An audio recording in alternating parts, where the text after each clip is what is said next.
Biology वाला और बढ़िया था। वो बायोलॉजी की क्लास में आके हमें बताता था वर्ण सिस्टम। ब्राह्मण यहाँ से निकले हैं, क्षत्रिय यहाँ से निकले हैं, वो भी रिप्रोडक्शन के चैप्टर में।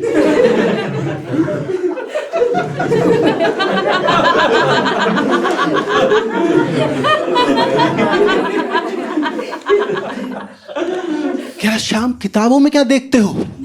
मैं सर, इस किताब वाले कुछ पता ही नहीं है, ये सबको एक जगह से निकाल दे रहा सर।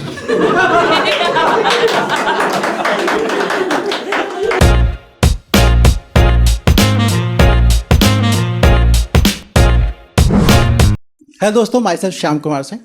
मैंने क्या है ना, अपनी कुंडली पंडित को दिखवाई। कुंडली देखने का पंडित एक ही बात बोला, असंभोग।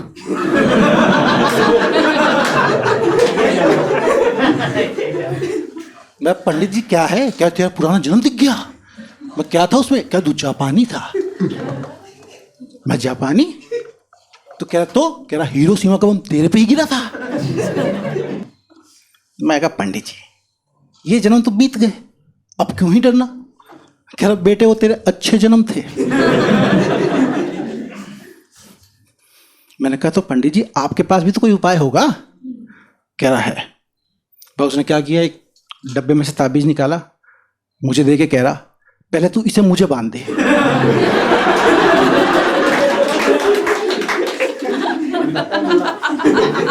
साले तेरे साए से मैं बचूं पहले। मैं कहा पंडित जी कुछ तो बताओ। कह रहा तू मुझसे उपाय पूछता है? रामायण में तुझे तीर लगता ना तो हनुमान जी संजीवनी छुपा देते। पर दोस्तों क्या है ना, सबका बचपन एक जैसा नहीं होता। कुछ के बचपन जिम्मेदारियों से गुजरते हैं। तो जिम्मेदारियों के बोझ के कारण 7th क्लास में ही मेरी जेब से लाइटर मिल गया था। पापा कह रहे मैं इतनी मेहनत से पैसे कमाता हूँ, तुम माची से भी तो काम चला सकता था। मेरे से पूछा, आखिरी बार पूछ रहा हूँ, ये बता दे लाइटर क्यों चाहिए था? भाई मैं क्या करता, मैंने यही बोला पापा वो इंडिपेंडेंस के दिन ना मुझे अमर जवान ज्योति बनना है। भाई जवाब सुनते ही ना पापा ने वाइपर उठा लिया। मम्मी को बीच में रोकना पड़ा कि क्या करते हो, अपने बेटे को कोई वाइपर से मारता है, लाठी उठाओ। मैं कई बार सोचता हूँ कि मैं इनके पैसों को खा रहा हूँ। फिर मम्मी ने समझाया, पागल है क्या ये सब सोचता रहता है, ये सब तेरा ही तो है। फिर समझ में आया ये मेरे पैसों खा रहे हैं।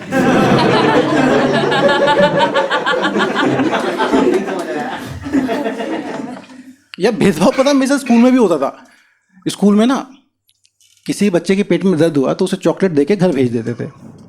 मेरे पेट में दर्द हुआ तो टीचर कह रहा हक के आया कर।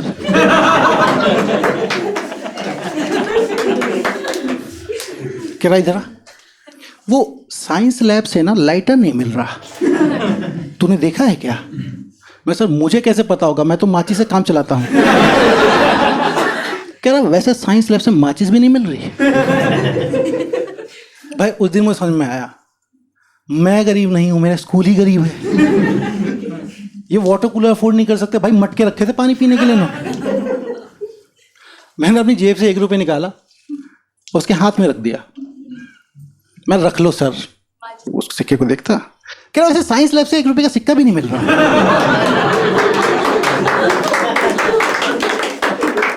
मैं कहा जो तुम्हारा स्कूल गरीब है ना, हम सारे बच्चों को आज तक साइंस लैब भी नहीं मिल रही।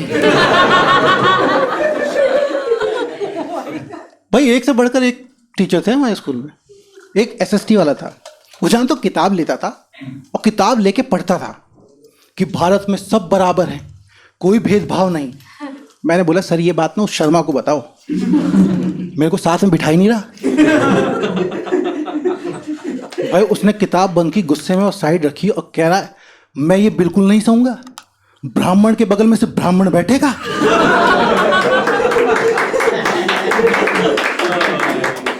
मैंने कहा सर आप भी ये सब मानते हो? आपका नाम तो पीटर डिकोस्टा है। कह रहा बेटे हमेशा से नहीं था।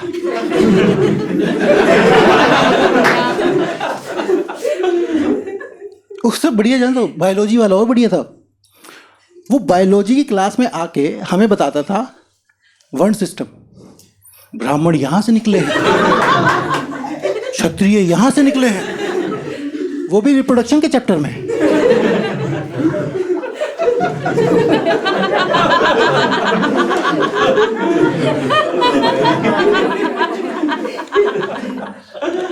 क्या श्याम किताबों में क्या देखते हो? मैं सर इस किताब वाले कुछ पता ही नहीं है, ये सबको एक जगह से निकाल दे रहा सर।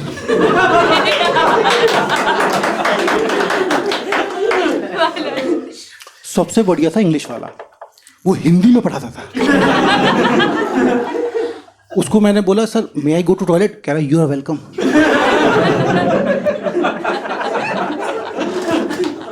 अरे गलती हो जाए ना, पता क्या कहता था, चलो अलोपाजाइज करो। अब भाई उसके इंग्लिश पढ़ाने के चक्कर में मेरी इंग्लिश इतनी खराब हो गई थी कि जब 11th क्लास में कोचिंग में गया हूँ ना मैं, तो वहाँ लिखा था नेम, एज, सेक्स। मुझे लगा ये मुझे अपॉर्चुनिटी दे रहे हैं। मैंने उसके आगे लिखा यस।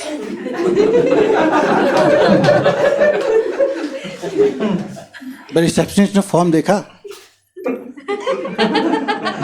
क्या तेरी ठरक समझ रही हूं मैं, पर यहाँ मेल या फीमेल लिखना होता है।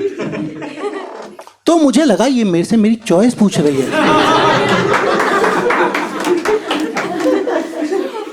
मैंने कहा विथ फीमेल ओनली।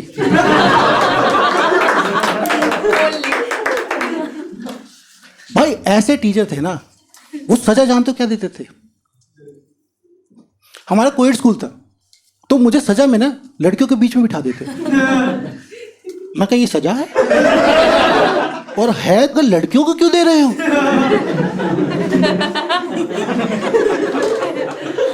मैं तो बीच में बैठ के ना अपने बगल वाली लड़की को देखा, कह रही मुझे मत देख, शादीशुदा हूं। मैं पागल, मैं कहा बच्ची है तू, क्या राजस्थान की बच्ची हूं मैं?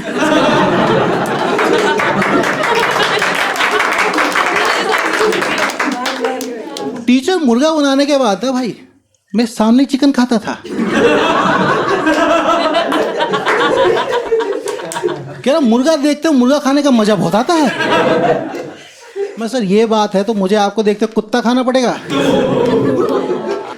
पर ये सब जो अजीब चीजें जो है ना, जब बीत जाती हैं तब आपको समझ में आता है सबसे अच्छा होता है बचपन, सबसे फर्स्ट क्लास, जब आपको जिम्मेदारी नहीं होती। मुझे फर्स्ट क्लास का पहला दिन आज भी याद है।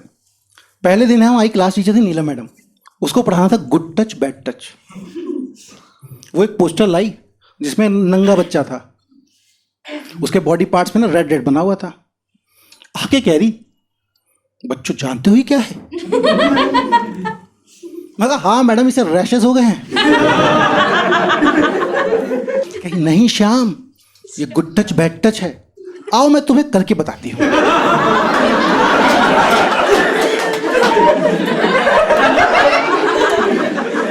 हुआ है लोगों के साथ।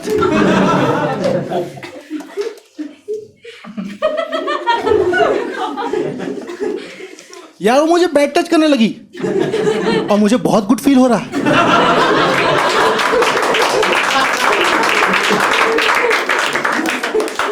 कह रही श्याम हंस क्यों रहे हो? मैंने कहा मैं जो आप कर रहे हो ना यही काम रोज एक अंकल करते हैं। कहीं नो श्याम ये बैड टच है, तूने बताया क्यों नहीं? मैं क्योंकि अंकल ना करने के बाद टॉफी देते थे। तो कह रही अब क्यों बता रहे हो? हाँ मैडम कल तो आपने लिया, टॉफी नहीं दे रही अभी तक। भाई सारे बच्चे ना टॉफी का इंतजार कर रहे हैं। माहौल ऑकवर्ड हो गया। भाई ऐसे माहौल में जानते हो टीचरों के पास कुछ नहीं बचता, तो क्या चलो सारे बच्चे अपनी ड्राइंग फाइल निकालो, नेचुरल ब्यूटी बनाओ। भाई नेचुरल ब्यूटी में दिल्ली के बच्चे आज भी पहाड़ बना रहे हैं। मुझे समझ में नहीं आता इनको दिल्ली से पहाड़ दिखाई कहाँ से दे रहा है।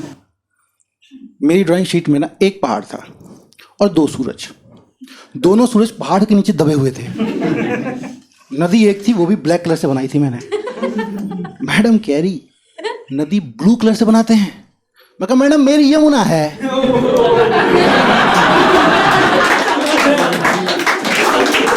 कह रही एक पेड़ तो बना देते।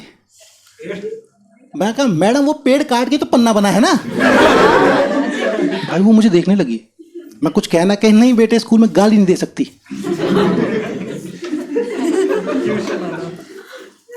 भाई ये सब चल ही रहा था, मेरे बगल में वसीम आ गया। वसीम हमारी क्लास का इकलौता लड़का था जिसकी मम्मी नहीं थी, उसका ख्याल कोई अम्मी रखती थी।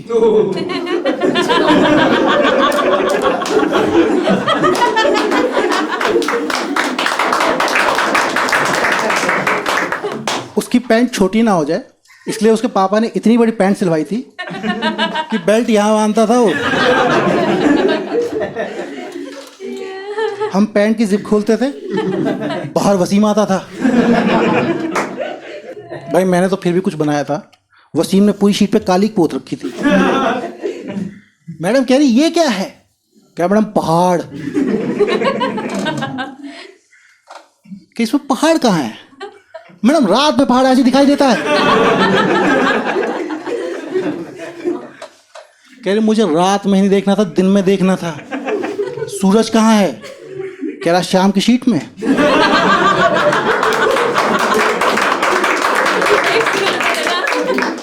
भाई वो अपने आप को रोक नहीं पाए, उसके मुंह से एक ही आवाज निकली, बहन के।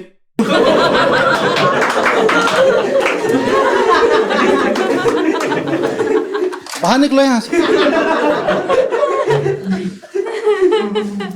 हम बाहर निकले तो मैंने कहा भाई समझते क्या, आज हम टीचरों के मटके से पानी पियेंगे।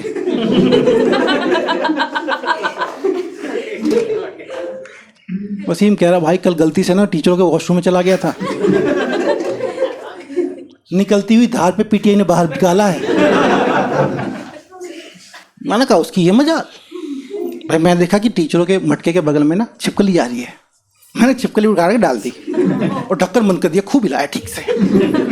मैं हिला ही रहा था कि एक लड़का आ गया। मैं कहा तू यहाँ से चला जाए, टीचरों का है।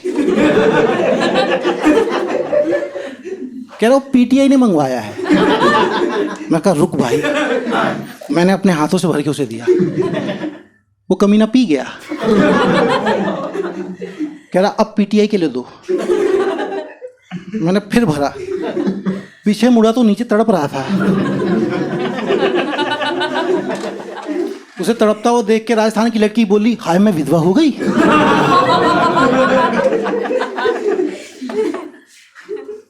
भाई मैंने कहा वसीम क्या करें इसका?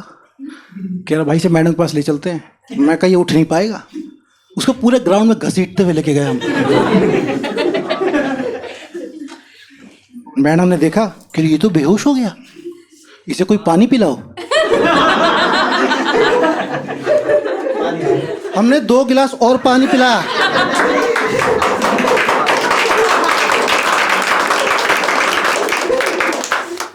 होश तो आया नहीं, झाग आ गया।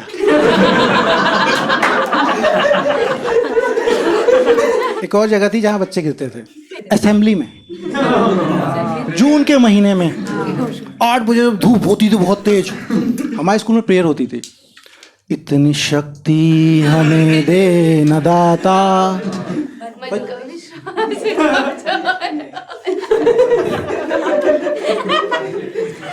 जब तक प्रेयर खत्म होती थी किसी की शक्तियां खत्म हो जा रही थी। मुझे समझ में नहीं आता मेरी शक्तियां ले क्यों नहीं, कि संभाली नहीं जा रही।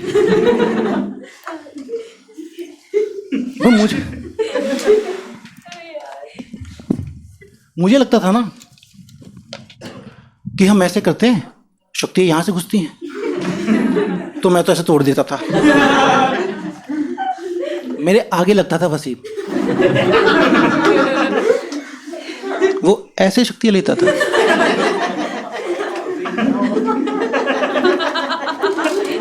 मैं वसीम भाई ये क्या है? कह रहा भाई जब शक्ति ले ही रहे हैं तो भर भर के लेते हैं ना। उसके आगे लगती थी जोया, वो भी ऐसी शक्ति लेती थी। एक दिन जोया गिर गई। वसीम जोया को देख रहा,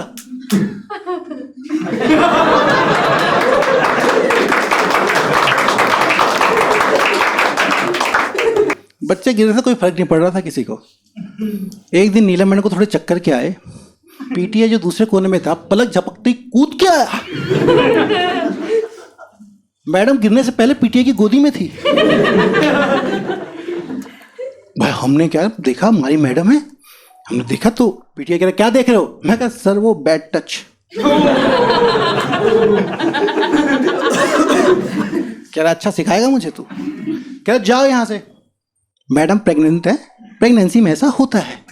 अरे हम नादान बच्चे, हमें लगा आदमी धूप में प्रेग्नेंट होके गिर रहा है। मैं कहा भाई वसीम प्रेग्नेंट नहीं होना यार। हमारी क्लास मॉनिटर प्रियंका सबको लाइन में लगा रही, मैं तो कंसर्न हो गया। मैं कहा प्रियंका तुझे आज प्रेग्नेंट होना है?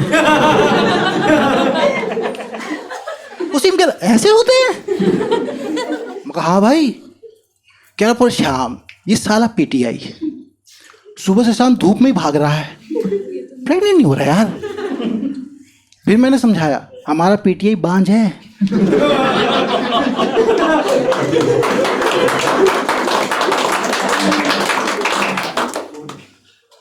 कह रहा लेकिन यार क्या दिक्कत है? मैंने कहा भाई मूवी देखा है मैंने, तुम प्रेग्नेंट हो जाओ तो लोग पूछते हैं कि इसका बाप कौन है। वसीम कह रहा भाई मैं तेरा नाम ले दूंगा। मैं पागल है क्या भाई? फिर वो नीले मैडम क्लास में आई ना, तो हमने उनसे पूछा मैडम ऐसा है कि अगर हमें असेंबली में नहीं जाना तो क्या करें? कह रही इसमें क्या है, एक एप्लीकेशन प्रिंसिपल को दे देना। भाई हम नादान बच्चे, हमें नहीं पता कि एप्लीकेशन कोई सामान होता है, क्या चीज़ होती है। मुझे लगा दुकान पे मिलती होगी। मैं तो बाहर निकला, पनवाड़ी की दुकान से बोला अंकल एक एप्लीकेशन देना। कह रहा एप्लीकेशन वो क्या होता है? क्या होता है उससे? मैं वो प्रेगनेंसी रोकते हैं। कह रहा अच्छा उसे इंग्लिश में एप्लीकेशन कहते हैं, कौन मंगा रहा है? मैंने कहा मैडम। कह रहे बेटे वो बड़ों की चीज होती है, ऐसी मैडम से दूर रहा कर। मैं जाके बात ना प्रियंका को बताई एप्लीकेशन नहीं मिल रही। कह रही बावड़ा है कि एप्लीकेशन लिखवाने की चीज है, खरीदन की ना, मैं अपने बाप से लिखवाऊंगी। बस के पापा ने एप्लीकेशन लिखी थी। नू कहूँ मैडम, यो आप स्कूल में क्या पढ़ाने लाग रहे हो? मारी छोरी ने मुझे मैंने धूप में बिठा के रखा, अपनी माँ ते कह रही आज पापा बेटा देंगे।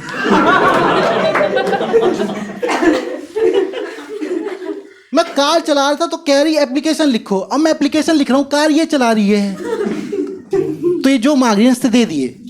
और सुन ये श्याम नाम का बालक जो भी है ना, इसके चूतड़ा पे तो डंडे मार।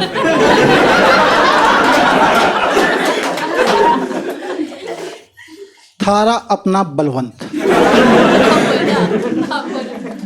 भाई ये एप्लीकेशन लिख के ना मैं और वसीम चल पड़े। अब हमें नहीं पता था उस गिरे हुए बच्चे की तहकीकात करने के लिए कोई इंस्पेक्टर आया है प्रिंसिपल रूम में। तो हम जैसे ही ग्राउंड से जा रहे, दूर से पीटीआई चिल्लाए बच्चों कहाँ जा रहे हो, चलो रूम में। वसीम कह रहे चल साले बांझ।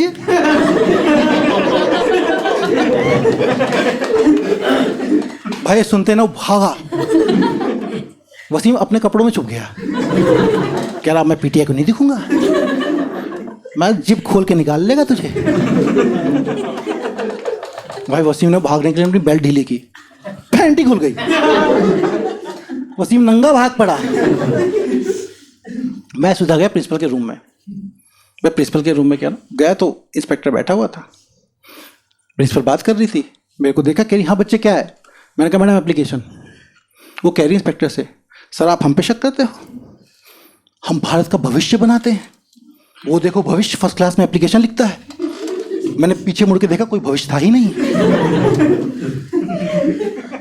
कह रही मैं आपको सुनाती हूँ पढ़ के, लाओ। भाई उसने गहरी सांस ली, फिर कह रही बेटे ये क्या है? मैं कहा मैडम हमें प्रेग्नेंट नहीं होना। भारत का भविष्य। भाई ये सुनते इंस्पेक्टर खड़ा हो गया, कह रहा क्या होता है स्कूल में?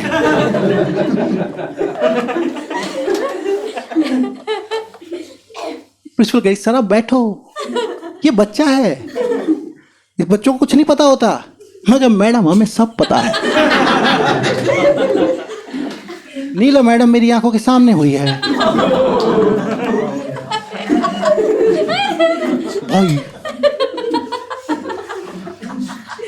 भाई ये सुन के ना इंस्पेक्टर मेरे पास आ गया, कह रहे बेटे क्या होता है यहाँ पे?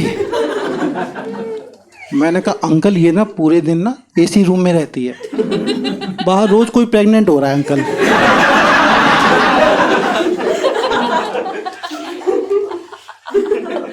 मैं उसने बाहर झांकने के लिए ना खिड़की से पर्दा हटाया, नंगे वसीम के पीछे पीटीआई भाग रहा था।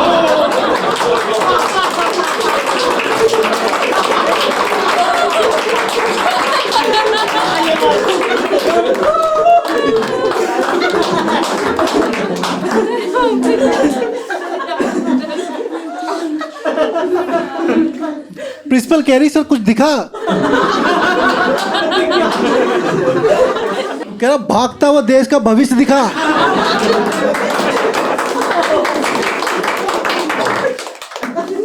प्रिंसिपल कह रहा अब कमेटी बिठाएगा ये, अब ये इंक्वायरी बिठाई इसने। कह रही बेटे आप ऐसा करो, आप अभी जाओ, लेट मी हैंडल दिस, और आप जो सोच रहे हो ऐसा कुछ नहीं होता, जाओ यहाँ से। मैं कहा मैडम अगर ऐसा कुछ नहीं होता ना, बस 15 मिनट के लिए आप मेरे साथ आ जाओ, प्रेग्नेंट ना हो जाओ फिर बता देना। इंस्पेक्टर कह रहा क्या भविष्य है?